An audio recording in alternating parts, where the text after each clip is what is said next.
Hola, ¿cómo están? Muy buenos días, muy bienvenidos a una nueva instancia donde vamos a revisar los principales desarrollos de la economía nacional como internacional.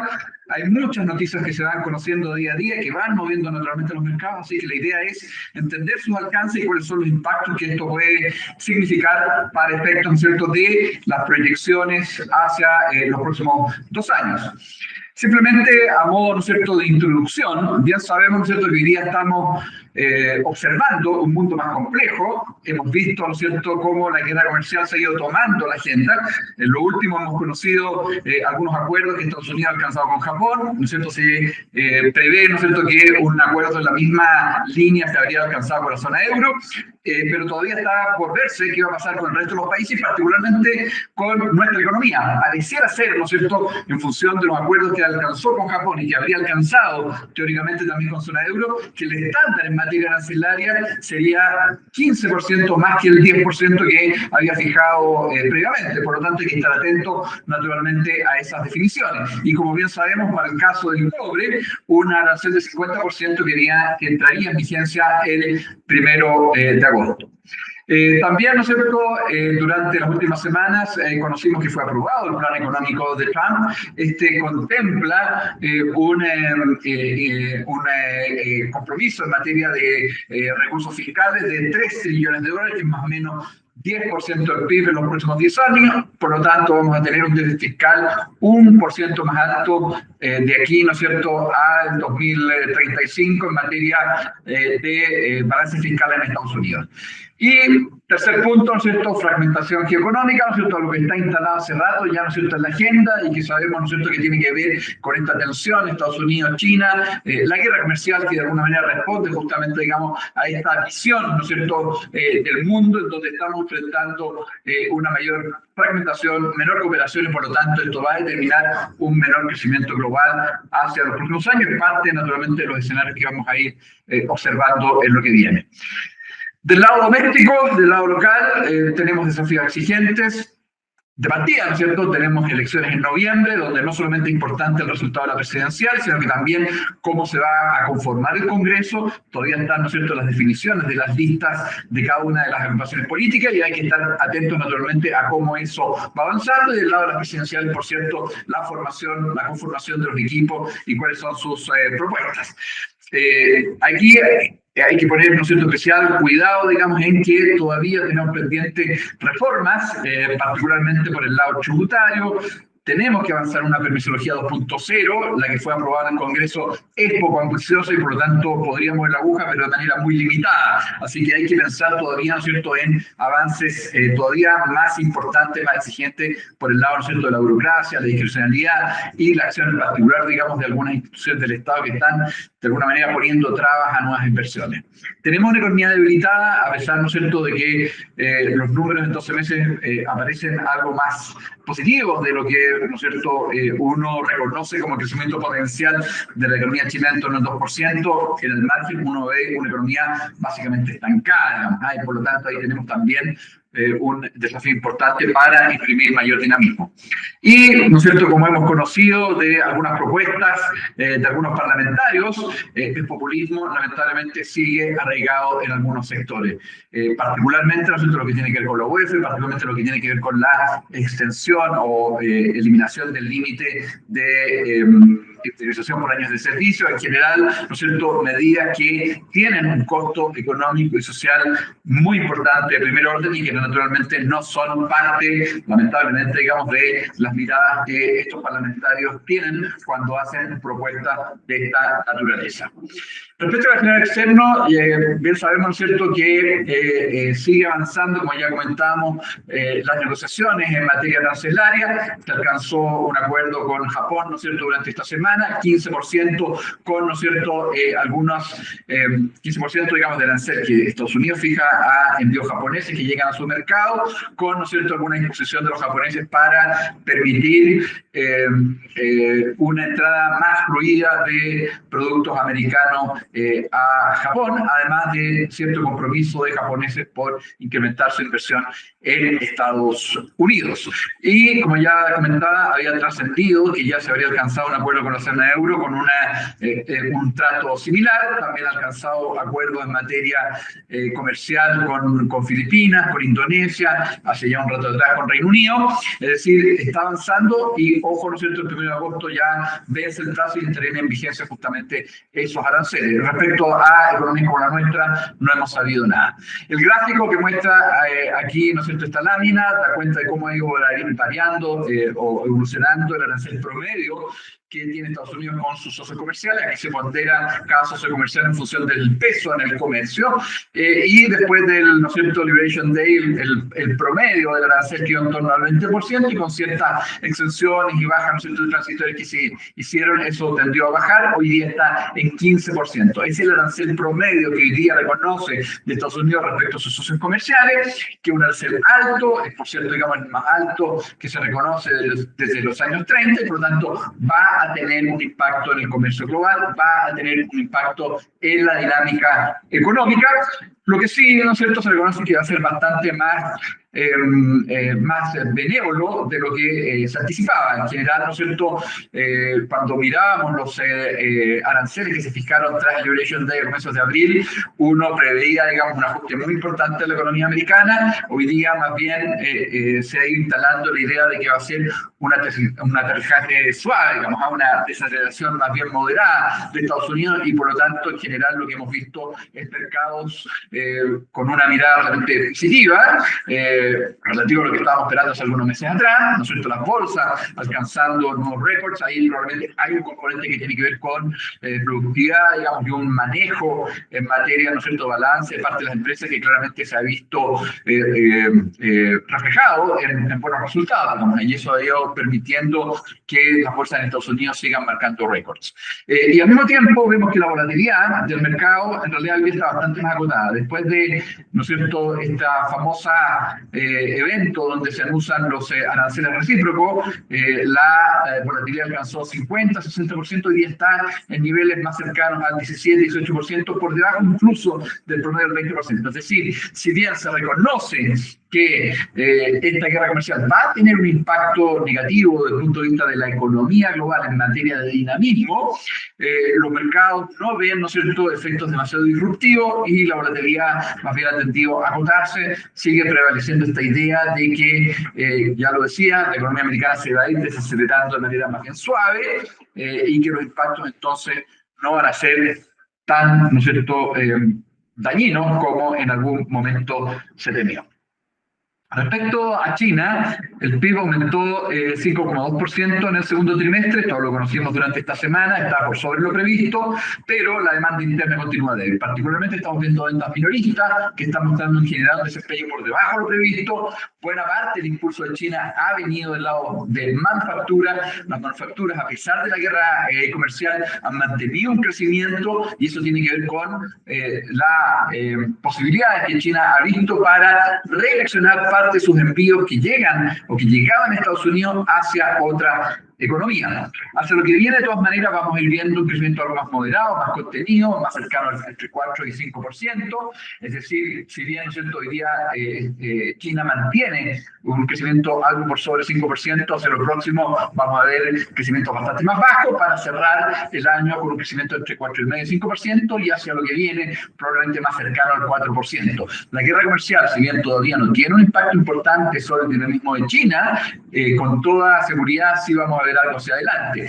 Hoy día, como ya decía, los chinos han sido capaces de redireccionar sus envíos hacia otras economías, pero eso ha significado que los precios de esos productos naturalmente han sido ajustados hacia la baja de manera tal de mantener justamente esa producción. Eso no es sostenible, los márgenes se han contraído, se han reducido, y por lo tanto en algún momento se van a normalizar, y eso va a significar entonces, ¿no es cierto?, alguna menor demanda general global para los productos chinos, y eso naturalmente va a tener un impacto sobre el dinamismo. Como comentaba, ha habido un redireccionamiento de las exportaciones chinas hacia otros mercados. Acá vemos que, particularmente hacia Estados Unidos, de acuerdo, ¿no es cierto?, a información al mes de junio, el promedio acumulado 3 meses da cuenta de una caída entre 20 y 30%, que ha sido compensada con mayores envíos, particularmente hacia Canadá, mayores envíos hacia África, hacia América Latina, hacia el sudeste de Asia. Es decir, ha habido efectivamente alguna capacidad de los chinos para, de alguna manera, acomodar su comercio y mantener entonces su producción. Estamos enfrentando una nueva forma, una reorientación del comercio global que hay que seguir con atención, porque naturalmente lo que veíamos hasta antes de la guerra comercial está cambiando de manera importante, de manera significativa. Las exportaciones se han mantenido, ya lo decía, creciendo en torno al 5% en 12 meses, y tiene que ver, como ya comentaba, con el redireccionamiento de los envíos chinos hacia otras economías, mientras que las importaciones siguen en terreno negativo, reflejo, ¿no es cierto?, una demanda interna que no logra afirmarse con suficiente fuerza. Ha estado, ¿no es cierto?, muy sobre la mesa la discusión respecto a la cotización del dólar a nivel global.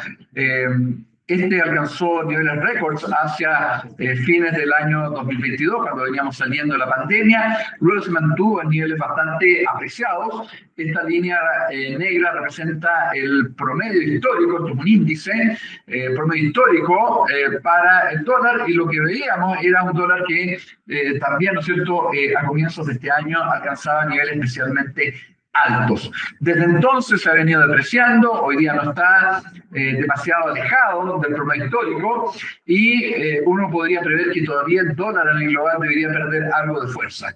Hace poco rato atrás, ¿no es cierto?, salió la noticia de que el Banco Central Europeo mantuvo su tasa política, facilidad de depósitos en 2%, que es más o menos su tasa neutral. Es decir, Europa más o menos ya ha terminado su proceso de normalización monetaria, mientras en el caso de Estados Unidos todavía tiene una tarea pendiente importante. O sea, de hecho, los mercados esperan que en septiembre y octubre la Fed recorte su tasa de política. Y ese factor va a incidir en que probablemente el euro se aprecie todavía algo más respecto al dólar, y por lo tanto esta trayectoria de depreciación del dólar a nivel global probablemente va a continuar, y nuestra mirada es que también nuestro peso chileno, particularmente el año 2026, debería alcanzar niveles algo más bajos de lo que estamos viendo hoy día.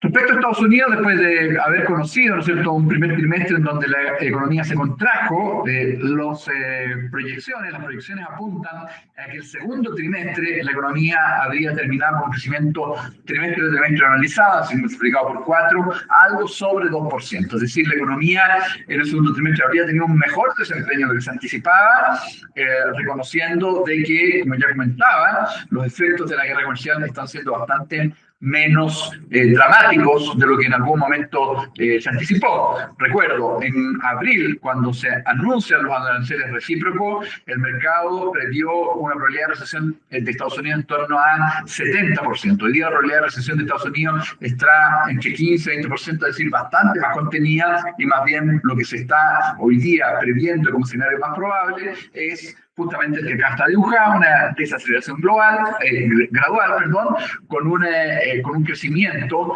que probablemente este año va a estar más bien en torno a 1,5%. Sin perjuicio de eso, el consumo ha venido perdiendo fuerza. Acá tenemos el dato del primer trimestre, un dato que ya conocimos hace algunos meses atrás, hay que estar atento a cuál va a ser esta información para el segundo trimestre, pero apuntaría a un crecimiento que crece, pero de manera realmente débil, digamos. Recordemos que los datos de ventas minoristas, lo que tiene que ver con demanda interna, está mostrando, digamos, una dinamismo bastante acotado, bastante menor, y por lo tanto uno prevé que del lado de la inflación, si bien suba en lo próximo producto de los efectos de los aranceles, luego, pensando en 2026, la inflación debería ir conteniéndose. Acá tenemos la inflación, digamos, efectiva, tiene un ligero incremento en el registro de julio. Se está previendo que suba algo más en los próximos meses. La inflación en 12 meses alcance niveles en torno al 3%, que es coherente con lo que la FED ha estado proyectando, pero luego tenga, digamos, alguna caída hacia el 2026. Acá vemos que las compensaciones inflacionarias, una medida, ¿no es cierto?, de lo que el mercado está previendo en materia inflacionaria, han subido, ¿no es cierto?, en el plazo de un año, bastante más acotado en lo que tiene que ver con 5 años y 10 años. Es decir, está leyéndose de que el efecto de los aranceles va a tener, ¿no es cierto?, un reflejo en la inflación, pero eso va a ser más bien transitorio, reconociendo que la demanda interna sigue debilitada. Ya lo decía, el consumo más bien está mostrando el desempeño algo más debilitado. Acá tenemos el dato de inflación medido por el PCI, que efectivamente tiene algún incremento en el margen, algo que ya estamos comentando. Esto tiene que ver con los aranceles, porque a propósito de eso, ¿no es cierto?, la FED de San Francisco hace este cálculo en donde identifica cuáles son las fuentes de inflación. Y aquí reconoce factores de demanda, es decir, un consumo muy acelerado, una demanda interna muy acelerada, que naturalmente genera presiones sobre los precios. Eso es lo que en este gráfico se marca en las barras azules. Hay un componente antiguo, es decir, que no se identifica muy bien si es componente de oferta o demanda. Los componentes de oferta tienen que ver con, por ejemplo, lo que estamos viendo hoy día, aranceles. Eso no tiene que ver con la evolución de la demanda, tiene que ver con, ¿cierto?, lo que tiene que ver con costos de producción, particularmente en este caso, productos o costos de insumo, producto, ¿no es cierto?, de los efectos de los aranceles. O, ¿no es cierto?, precios finales que se ven, ¿no es cierto?, influenciados hacia el alza, dado, ¿no es cierto?, el cálculo que viene con el arancel que se aplica. Otros factores de oferta son precio de petróleo, ¿no es cierto?, precio de combustible, precio de alimentos. Es decir, esos son los que tienen que ver con factores que son distintos a la demanda interna. Como se puede apreciar en este gráfico, en los últimos registros, incluso los últimos 3 meses, buena parte de las mayores presiones inflacionarias o los registros de mayor inflación en 12 meses tienen que ver con estos factores de oferta. ¿Por qué es importante eso? Porque, en definitiva, la política monetaria, cuando actúa, lo hace sobre factores de demanda. Cuando sube las tasas de interés o baja las tasas de interés, básicamente lo que busca es afectar el dinamismo del consumo, de la inversión, de la demanda interna en términos generales.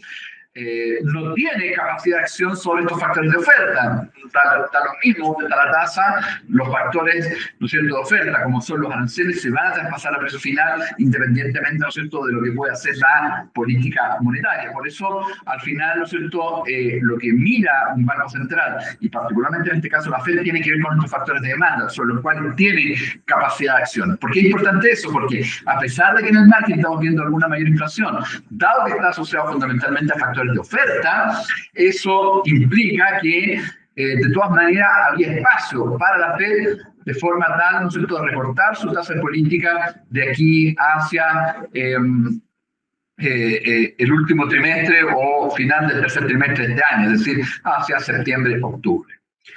Aquí también, ¿no es cierto?, usando como fuente la FED de San Francisco, hay una encuesta en donde se les pregunta a empresas del sector servicios, manufactura, ¿cuánto de los mayores aranceles van a traspasar a precio final?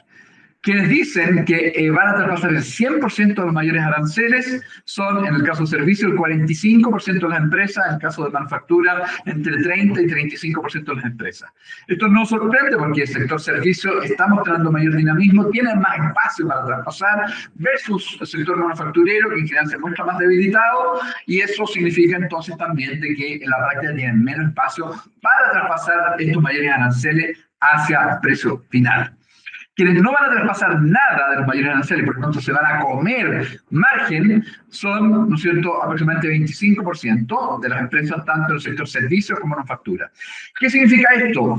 Que de los aranceles que finalmente se van a aplicar, más o menos uno estima que la mitad se va a traspasar a precio final. Y eso es importante, es significativo. No solamente porque genera alguna presión en el margen sobre la inflación, ¿no es cierto?, algo que estábamos comentando, sino que además implica que los márgenes de la empresa se van a comprimir. Eso es importante porque, en mi juicio, equivocadamente, cuando el ministro Marcel dice que, eso fue, ¿no es cierto?, en una presentación que hizo ayer, del informe de finanzas públicas, cuando dice que, ¿no es cierto?, la guerra comercial ha tenido un impacto de segundo orden o prácticamente no ha existido sobre nuestra economía.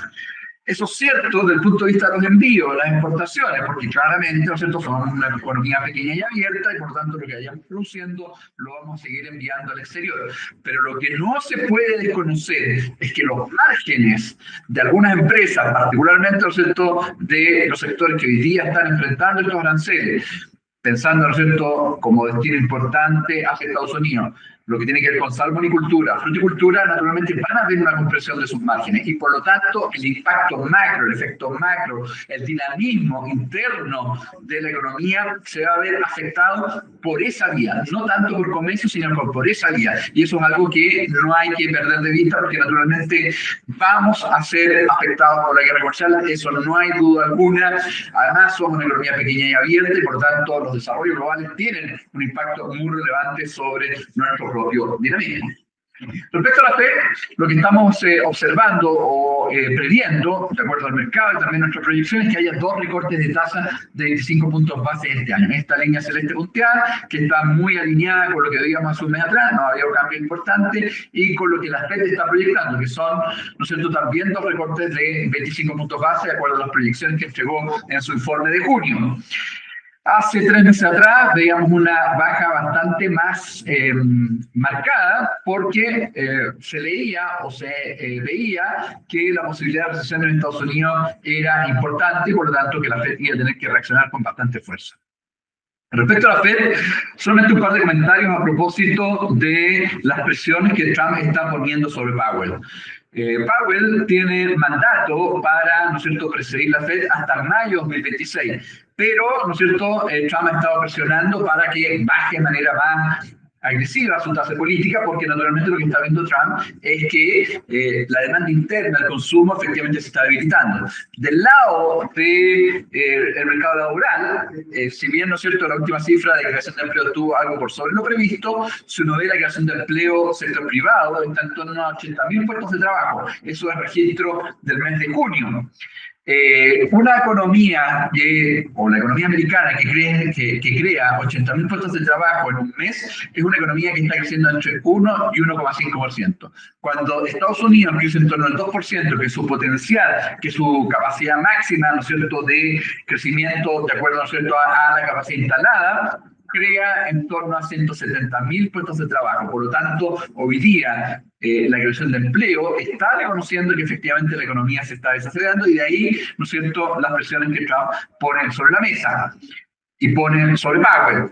Ahora, naturalmente, la Fed tiende a ser más cauta, en general los bancos centrales son cautos, porque vamos a tener estos efectos arancelarios, todavía nosotros estamos buscando cuánto va a ser el efecto final, la Fed todavía está analizando eso, y podría haber efectos de segunda vuelta, ¿no es cierto?, precios de insumos que van a pegarle a otros precios, y por lo tanto generar alguna aceleración de inflación de una magnitud que todavía es incierta. Entonces, eso mantiene a la Fed, yo iré con buenos fundamentos, más bien cauta, pensando además de que los últimos registros inflacionarios están mostrando, digamos, alguna alza.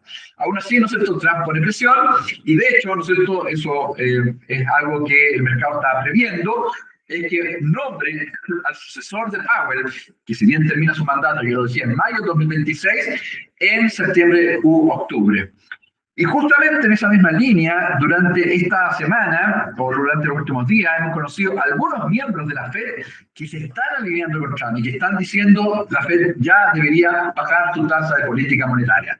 Esos son, ¿no es cierto?, ¿no es cierto?, algunos gobernadores que se han ido alineando con las presiones de Trump, y particularmente uno de ellos, que suena como eventualmente su nombre como sucesor, ¿no es cierto?, de Powell, está hoy día muy alineado con Trump, y eso pondría a Powell, si es quien nombrado efectivamente ese nombre o esa persona en septiembre-octubre, en una posición bien incómoda, digamos, porque va a tener de alguna manera un presidente de la Fed en las sombras, sentado en la mesa, presionando para bajar tasa, lo cual podría dejar a Powell, como yo decía, en una situación algo incómoda. Por lo tanto, no sería en ese escenario demasiado sorpresivo que efectivamente Powell finalice su mandato antes de la expiración, digamos, del mismo, digamos, que ya comentaba, no sé, te lo he reiterado, es mayo de 2026. No es bueno para nada una política monetaria que no tiene suficiente independencia, autonomía.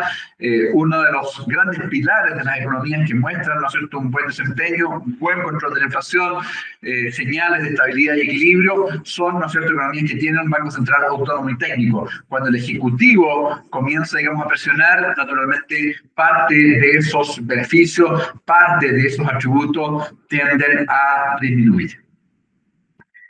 Respecto al escenario local, lo que estamos viendo es una economía, ya lo decía, en el margen está más bien estancada. Si bien el crecimiento fue 2,3% en el primer trimestre, en el segundo trimestre incluso vamos a tener un crecimiento más cercano al 3,5%, en realidad lo que uno ve en el margen es una economía que está estancada. ¿Por qué estos números aparecen algo atractivos? 2,3, 3,5, uno diría, bueno, la economía claramente está hoy día en una fase mucho más positiva, porque en realidad se están comparando con cifras, especialmente en el segundo trimestre, muy negativas, digamos, o muy débiles. Por lo tanto, favorece una base de comparación claramente poco exigente.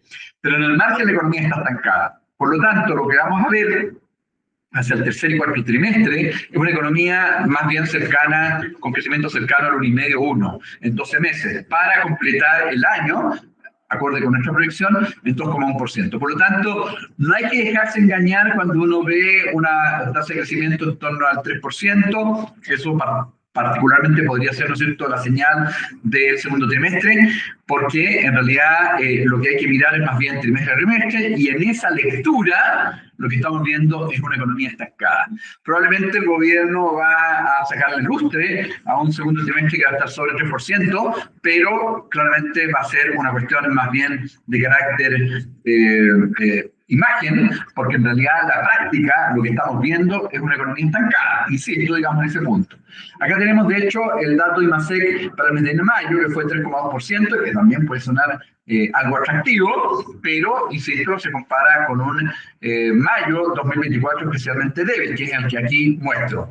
Por lo tanto, lo que hay que mirar, insisto, ¿no es cierto?, es cómo va la aceleración, no tanto la variación en 12 meses. Y lo que uno ve aquí es que el IMASEC, y que probablemente es la tónica un poco de la economía en general en los próximos meses, en el margen está estancado. De hecho, más bien con una ligera caída de 0,1%. Y si uno ve por sector económico, la variación mensual, corrigiendo por estacionalidad, es negativa en todos los sectores de la economía. Es decir, estamos viendo una economía que en el margen está estancada y por lo tanto, en realidad, lo que seguimos viendo es una economía debilitada, además, ¿no es cierto?, muy limitada por un potencial más bien cercano al 2%. Y uno de los factores que incide de manera importante en ese resultado tiene que ver con el mercado laboral. A propósito, ¿no es cierto?, de la responsabilidad que una de las candidatas tiene, candidatas presidenciales, digamos, tiene en este resultado. Y hoy día la tasa de desempleo de equilibrio, más o menos, el promedio, ¿no es cierto?, que uno reconoce, está en torno a 8,5%. El último registro fue 8,9%. Hay un componente estacional, cierto, en los meses de invierno se genera menor empleo, digamos, producto, digamos, de fundamentalmente comercio y agricultura. Pero hoy día la tasa de desempleo de equilibrio es más o menos 8,5% versus una tasa de desempleo que uno veía, disculpen acá se borraron las etiquetas, más cercano al 6,5% que uno veía hasta hace algunos años atrás. Es decir, hay un deterioro de casi 2 puntos en la tasa de equilibrio de desempleo y tiene que ver con la rigidez que se ha ido introduciendo en el mercado. ¿Y cuáles son esos factores de rigidez? 40 horas, naturalmente eso ha encarecido el costo de la mano de obra y por lo tanto, particularmente en pequeñas y medianas empresas han tenido que despedir trabajadores y favorecer su crecimiento a través de automatización o mayores, ¿no es cierto?, equipamiento. Y esa es una realidad. El segundo factor tiene que ver con el salario mínimo. El salario mínimo se ha acelerado de manera muy importante. Si uno ve una trayectoria asociada, digamos, a esta dinámica, uno reconoce que esto también, ¿no es cierto?, ha crecido de manera muy importante el costo de la mano de obra. Esto se da en un contexto en donde además la productividad está muy caída, digamos, y por lo tanto, en realidad, hemos visto incremento en salarios mínimos sin un correlato en materia productiva, y eso naturalmente es muy caro. Y eso explica de por qué, ¿no es cierto?, hoy día la tasa de desempleo es significativamente más alta de la que vimos o la que vivíamos hace algunos años atrás. Y esto tiene un costo importante, porque determina o conlleva a que el principal motor para el consumo, que tiene que ver con la masa salarial, naturalmente pierde fuerza. Y pierde fuerza producto justamente, ¿no es cierto?, de este poco incentivo que tienen las empresas para contratar a los trabajadores, llevando a que el consumo mantenga un dinamismo más bien débil, con un crecimiento en torno a 1,5 y 2%. Si queremos efectivamente dar un mayor impulso a esa variable, tenemos que introducir una mayor flexibilidad en el mercado laboral. Y para esos efectos, les adelanto que la próxima semana nosotros vamos a publicar un informe que hace una mirada un poquito más detenida del mercado laboral y hace algunas propuestas de flexibilización que van a, o que podrían contribuir a permitir que esta tasa de desempleo caiga algo más rápido. Una de ellas, a propósito, ¿no es cierto?, de alguna propuesta que han hecho algunos parlamentarios para, ¿no es cierto?, eliminar el límite a la indemnización por años de servicio, es justamente al contrario. Hay que disminuir eso para hacer menos costosa la contratación de una persona o de un trabajador, compensarlo con un seguro de desempleo más potente. Creemos que las propuestas deberían ir más bien por ese lado. Acá tenemos esta gráfica que da cuenta de cómo ha ido perdiendo fuerza la creación de empleo. Esto aparece en 12 meses. En el margen lo que estamos viendo es destrucción de empleo. En el último registro, mes de mayo, vimos la pérdida más o menos de 50.000 puestos de trabajo en el sector privado. Eso es importante, tiene un impacto y naturalmente tiene un efecto también sobre el bienestar de las familias en Chile. Respecto a inflación, lo que conocimos en el registro de junio es una caída de la inflación que fue algo más marcada de lo anticipado. Hoy día la inflación en 12 meses está en 4,1%. Que todavía está por sobre el 3%, que es la meta del Banco Central, pero lo que reconoce esta dinámica es que efectivamente la inflación se ha ido reduciendo de manera algo más acelerada de lo esperado. Nosotros estamos previendo que a fin de año la inflación esté en 3,8%, el Banco Central tiene 3,7%, pero más o menos en torno a 0,6 puntos de ese 3,8%, es decir, 0,6% más o menos, está asociado al precio de electricidad. Recordemos que el precio de la electricidad se subió en el mes de enero con el propósito de pagar la deuda acumulada con las empresas eléctricas y en el mes de julio ha vuelto a subir 7% para una cuenta tipo de INE y eso tiene una incidencia de 0,3% y de hecho entonces esos son los elementos que de alguna manera que también son factores de oferta han generado alguna mayor persistencia inflacionaria. La inflación, particularmente para el mes de agosto, perdón, para el mes de julio, nosotros la prevemos en torno a 0,7%, incluso 0,74%, donde hay una incidencia importante que tiene que ver con precio de electricidad, más un segundo componente que tiene que ver con la normalización de precios después de las caídas a propósito del Cyber Days y comienzos de junio en precios de vestuario en equipamiento hogar. Para el mes de agosto, nosotros estamos previendo una inflación más cercana al 0,2% y hacia los siguientes meses en torno a ese valor, lo cual ya es coherente o es bastante alineado con la meta del 3% de inflación del Banco Central. Producto de lo mismo, nosotros estamos estimando, previendo que la próxima semana, reunión de política del Banco Central, reunión de política monetaria, el Banco Central recorte su tasa en 25 puntos base, es decir, retome el proceso de normalización monetaria. Hoy día la tasa está en 5%, es una tasa contractiva, creemos que hay elementos para reducirla, 25 puntos base, y el mercado también así lo entiende.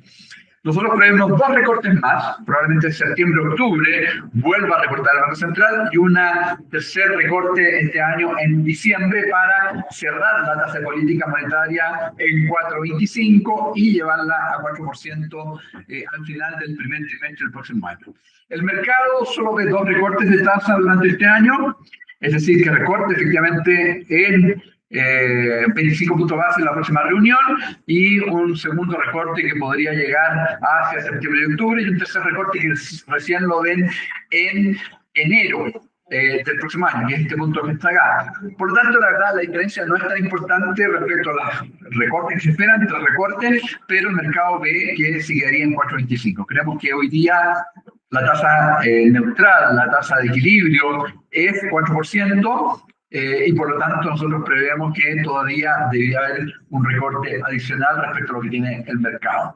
El mercado está alineando entonces que, con el hecho de que efectivamente existe espacio para recorte, retomar este proceso de recorte. El Banco Central así lo ha hecho saber ya con bastante claridad, ¿no es cierto?, en su informe de política monetaria y también en la minuta de la última reunión de política monetaria, donde comienza a preparar el terreno para retomar este proceso. Y de hecho, lo que plantea, siempre, ¿no es cierto?, usando un lenguaje un tanto críptico, es que cuando cuánto se retome este proceso va a depender de básicamente condiciones tácticas comunicacionales. Es decir, hay espacio para bajar, probablemente está esperando que el mercado así lo entendiera, hoy día se dan las condiciones y por lo tanto es lo que deberíamos esperar en la reunión de la próxima semana.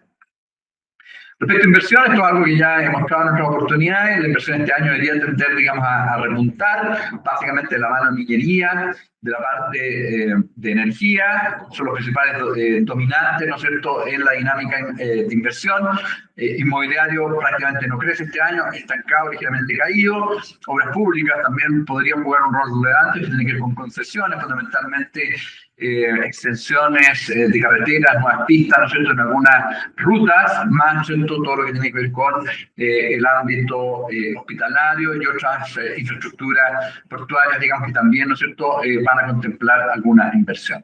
Este año, entonces, la inversión debería dejar atrás 2 años, 3 años de caída, pero ojo que estamos hablando de inversiones acumuladas en los próximos 5 años de 50 millones de dólares. Hay aproximadamente 200 millones de dólares de proyectos que todavía no tienen cronograma. Acá solamente se registran proyectos con cronograma, que tienen una carta Gantt, que tienen un plan, ¿no es cierto?, ya definido para ejecución, pero hay un montón de proyectos que no están ahí contemplados, y si es que se dan las condiciones en materia de estabilidad, ¿no es cierto?, de reformas, de mirar hacia el futuro, ese bolsón podría ejecutarse, por tanto podría generar un impulso de inversión más potente. Veamos claramente lo que pasa hacia adelante, si vienen señales positivas, y creo que en ese sentido las elecciones de noviembre son clave para generar mayor, ¿no es cierto?, incentivos, como ya comentaba, para impulsar la inversión.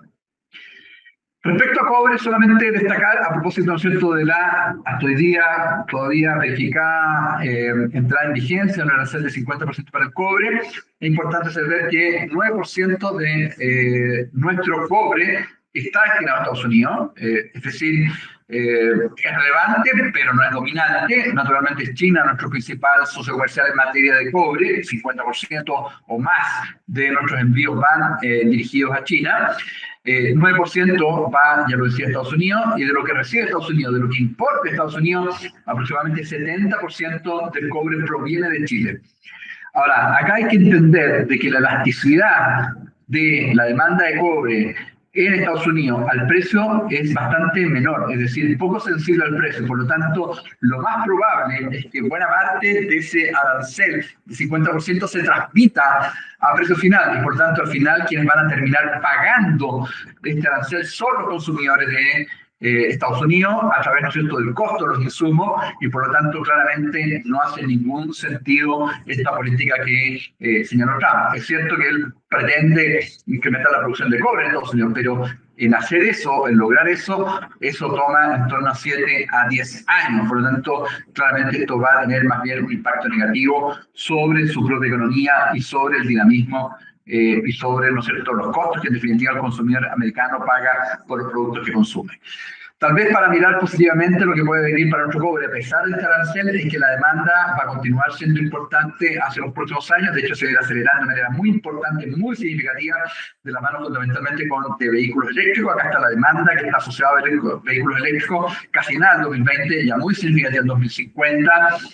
Energía solar, ¿no es cierto?, que esta parte que está acá, más energía eólica, juegan también, ¿no es cierto?, un rol muy importante. Estos dos componentes, es decir, energías verdes más electromovilidad, más o menos representan o van a representar en torno al 40% de la demanda de cobre hacia el 2050.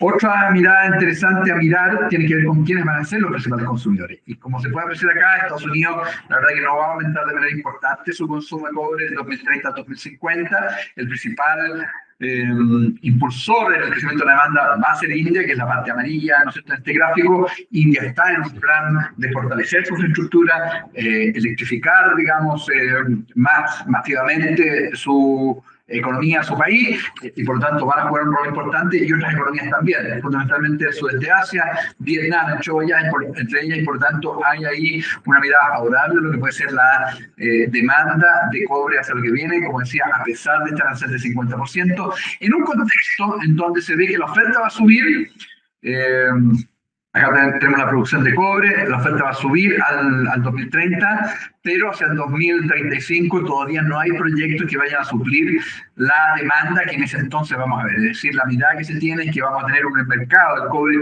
muy estrecho a partir del año 2030 y por lo tanto la mirada respecto al precio de cobre hacia adelante sigue siendo especialmente positivo. Acá tenemos quiénes son los principales refinadores de cobre. En China, por lejos, es el principal refinador, algo que también es importante mirar, porque, ¿no es cierto?, ahí también con cierta mirada uno podría prever o tal vez, ¿no es cierto?, mirar con alguna esperanza positiva la posibilidad de que en realidad Estados Unidos solo ponga este arancel de 50% a productos refinados, no a mineral de cobre, que es nuestra principal exportación.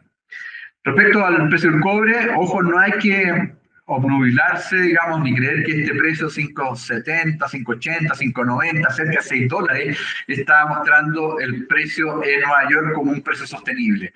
Hay una diferencia muy importante con el precio en Londres, que está hoy día más cercano a $4.30, y esta diferencia tiene que ver con el hecho de que, ¿no es cierto?, el cobre que va a llegar a Estados Unidos va a tener esta arancel de 50%. Es decir, hoy día probablemente un especulador estaría dispuesto a comprar cobre a $6 pensando que, ¿no es cierto?, digamos, un precio de $4 de equilibrio más un arancel de 50% llega a $6, yo lo puedo vender, ¿no es cierto?, a ese precio. Por lo tanto, cualquier precio bajo $6, en teoría es una ganancia para quien esté especulando si efectivamente se aplica este arancel de 50%. Pero una vez que se instale ese arancel, esto rápidamente se va a ajustar al precio de Londres. No hay que perder de vista que solamente enviamos más o menos el 10% de nuestro cobre a Estados Unidos. Solamente ese 10% de cobre está siendo vendido a $5.80, $5.90. El 90% del cobre está siendo transado a $4.30, que es el referente de Londres. Por lo tanto, hoy día, como mayor referencia respecto a cuál es el precio del cobre, no es Nueva York, es Londres, y por lo tanto hay que entender eso al momento en que uno lee el precio del cobre que se está transando. Habitualmente no hay diferencia, digamos, está muy alineado. Esto es algo excepcional que tiene que ver con este arancel que se ha anunciado y que también, ¿no es cierto?, cuando se dijo que iba a estar analizándose el mercado del cobre, ya marcó esta diferencia porque los especuladores comenzaron entonces a jugar un rol importante en este mercado. No hay que perder de vista que del total de cobre que se transa en el mercado, más o menos 70% está asociado a fondos de inversión. Respecto al tipo de cambio, hoy día el tipo de cambio se está transando en torno a 9.50, nuestro fair value está más cercano a 920. Hay una diferencia acá y está explicada por la salida de capitales. En el último semana ha salido en torno a $3.000 millones, fundamentalmente no residentes, que es esta línea azul.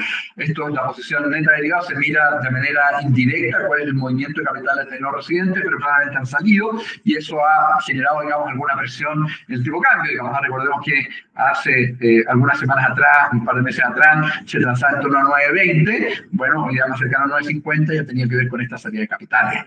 Ahora, lo que estamos viendo es que de aquí a fin de año el tipo de cambio debería sostenerse en torno a 9.40, en ese sentido va a ser importante cómo se va despejando el escenario comercial, particularmente lo que tiene que ver con las cuestiones en materia arancelaria, cómo va decantando, ¿no es cierto?, hacia lo que viene, y del lado local también, ¿no es cierto?, muy atentos a lo que pueden ser las elecciones de noviembre, pero con un foco especialmente en el espacio base, posibilidades de avanzar en reformas que permitan imprimir mayor dinamismo a la economía. Tenemos permisología 2.0, podría imprimir entre 2-3 décimas de mayor crecimiento, una reforma tributaria, bajar el impuesto corporativo y reintegrar el sistema, eso podría introducir en torno a 3 décimas también de mayor crecimiento, participación de la mujer en el mercado del trabajo, si nosotros generamos los incentivos a través de esa lacuna financiada con recursos públicos, no con cargo a la empresa, podría generar dos décimas de mayor crecimiento. Es decir, hay espacio para efectivamente dar un mayor impulso a la economía, profundizar el mercado de capitales, clave, ¿no es cierto?, para generar condiciones atractivas de financiamiento para nuevas inversiones, podría introducir 4 décimas más de mayor crecimiento, es decir, podríamos llegar, si hacemos las cosas bien, si nos tomamos en serio las tareas en materia de reformas, si damos, ¿no es cierto?, el impulso necesario a las reformas que requiere nuestra economía para generar mayor incentivo para la inversión, podríamos volver a crecer en torno al 3,5, que era la estimación de nuestro crecimiento potencial antes del estallido social en 2019. Respecto a la volatilidad del tipo de cambio, ha subido, eso lo hemos visto, ¿no es cierto?, con bastante variabilidad en lo último. Termino, como es habitual, con esta tabla que da cuenta o que resume nuestras perspectivas para los próximos 2 años. Este año nosotros estamos previendo un crecimiento de 2,1%, hemos ajustado ligeramente la baja nuestra perspectiva. Ayer el ministro de Hacienda señalaba que para efectos presupuestarios están contemplando un crecimiento de 2,5%. Creemos que va a ser difícil alcanzar, digamos, esa cifra. Lo vemos sí en un escenario favorable, que tiene una probabilidad de ocurrencia más baja. Nosotros creemos que más bien el crecimiento va a estar ligeramente sobre 2%, entendiendo que, como ya les mostraba, en el margen la economía está estancada. La inflación la vemos entre 8, la hemos ajustado a la baja, previendo además que no haya otra revisión en el precio de electricidad hacia fin de año, algo que podría ocurrir sí en 2026. Todavía está pendiente revisar el precio producto de la deuda que tenemos todavía presente con las empresas de transmisión. El incremento del precio de electricidad en enero de este año estuvo focalizado en pagar la deuda con las generadoras y distribuidoras de energía, pero todavía está pendiente lo que tiene que ver con las distribuidoras, y eso podría introducir 3 décimas más de inflación. De todas maneras, nosotros estamos previendo que en enero del próximo año la inflación esté ya más cercana al 3%, incluso bajo el 3% durante todo el primer semestre del próximo año, dado el dinamismo que estamos viendo hoy día de la demanda interna y las presiones inflacionarias que han ido bajando, y que además incorpora el hecho de que el precio de la energía en enero del próximo año, componente de generación, debería caer, producto del retroceso que ha tenido el precio del petróleo durante los últimos meses, y eso daría espacio, entonces, como ya comentaba, para esta rebaja en las tarifas eléctricas en enero 2026.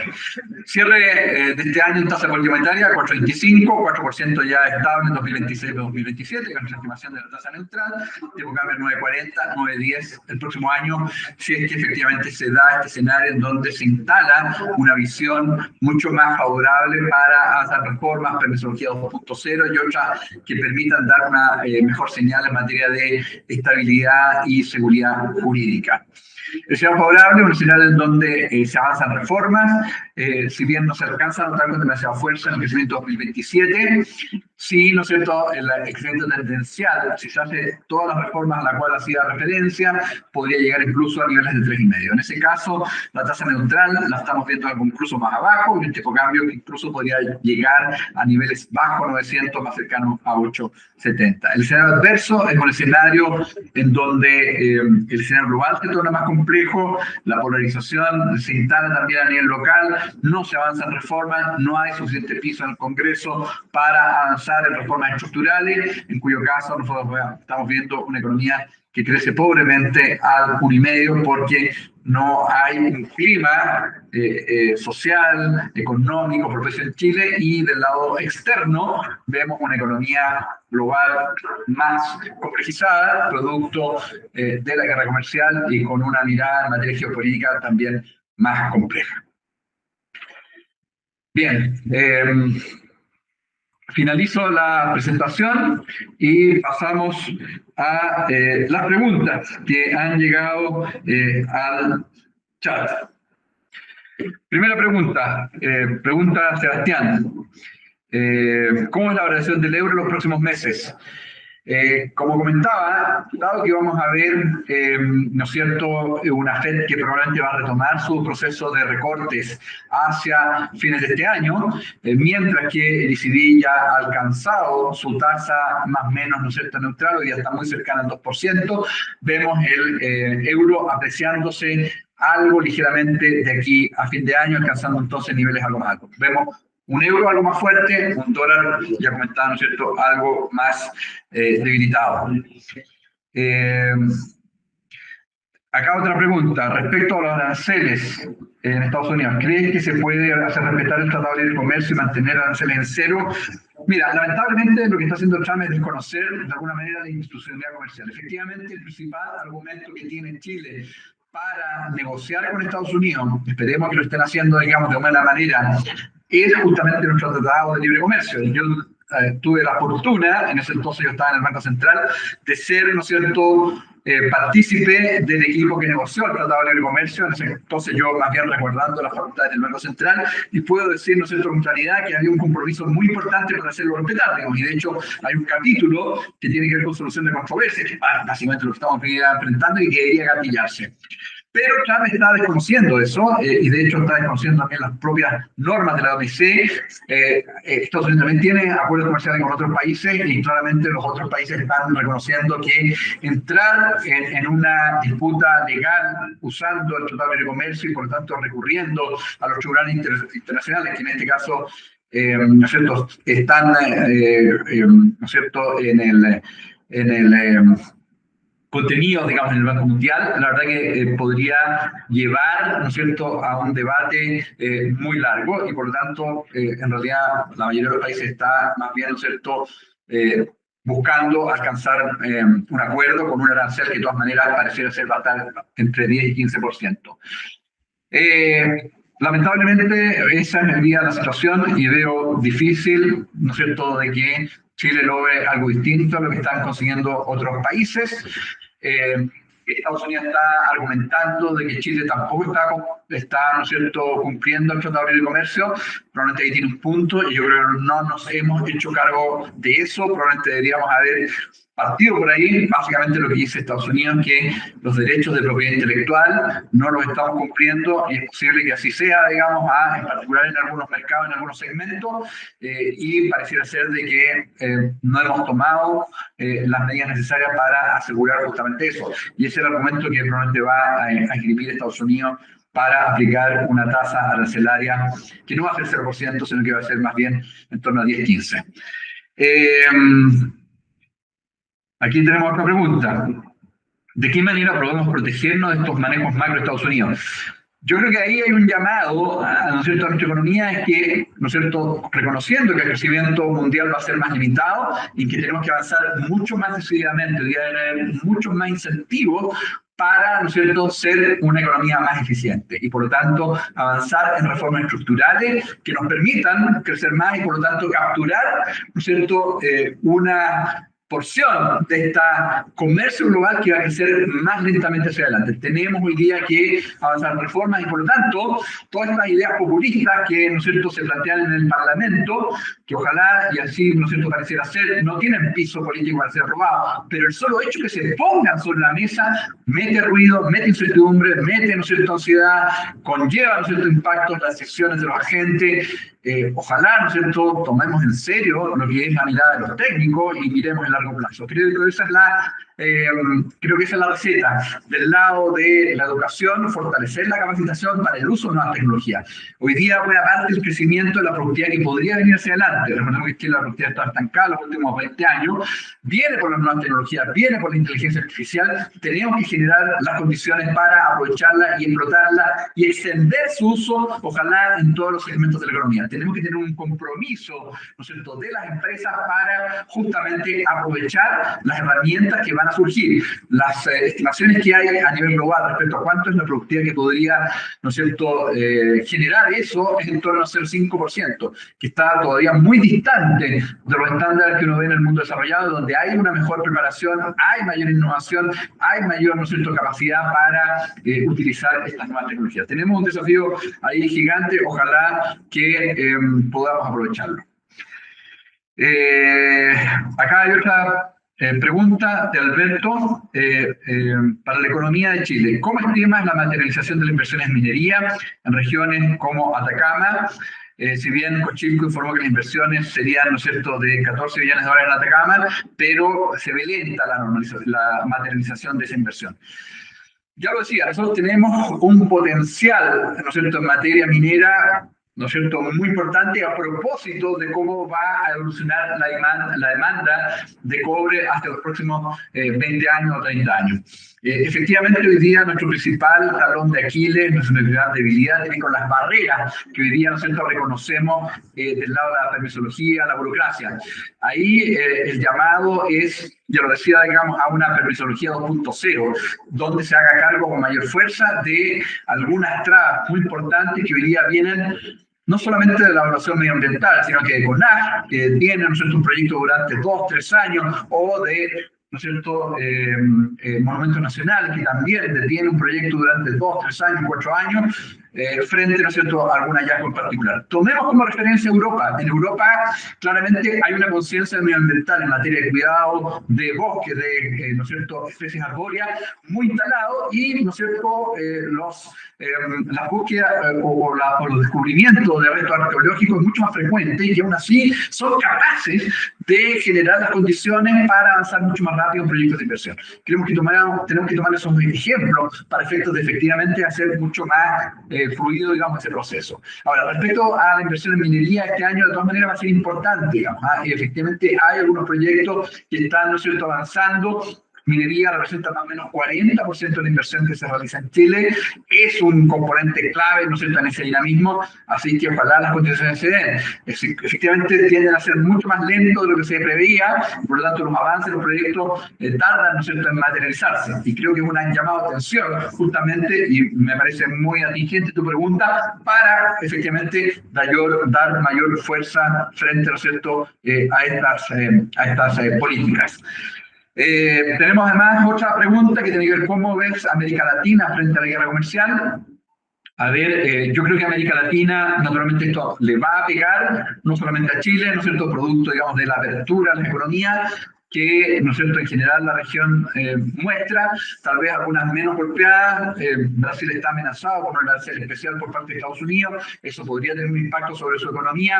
Ahora, hay que reconocer que Brasil es una economía bastante más cerrada, México está mucho más expuesto y por lo tanto está siendo bastante más cuidadoso en su relación con Estados Unidos, algo que deberíamos tomar nota. Nosotros también deberíamos ser mucho más cuidadosos en la relación con Estados Unidos, y creo que eso no ha dominado la acción del gobierno.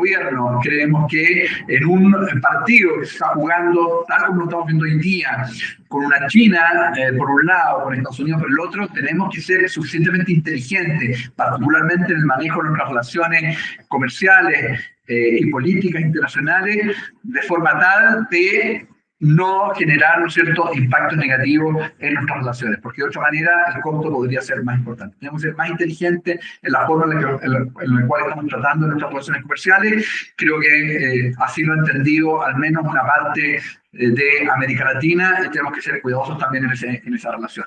Perú se va a ver impactado, una economía también muy abierta. México, ¿no es cierto?, es una economía muy abierta.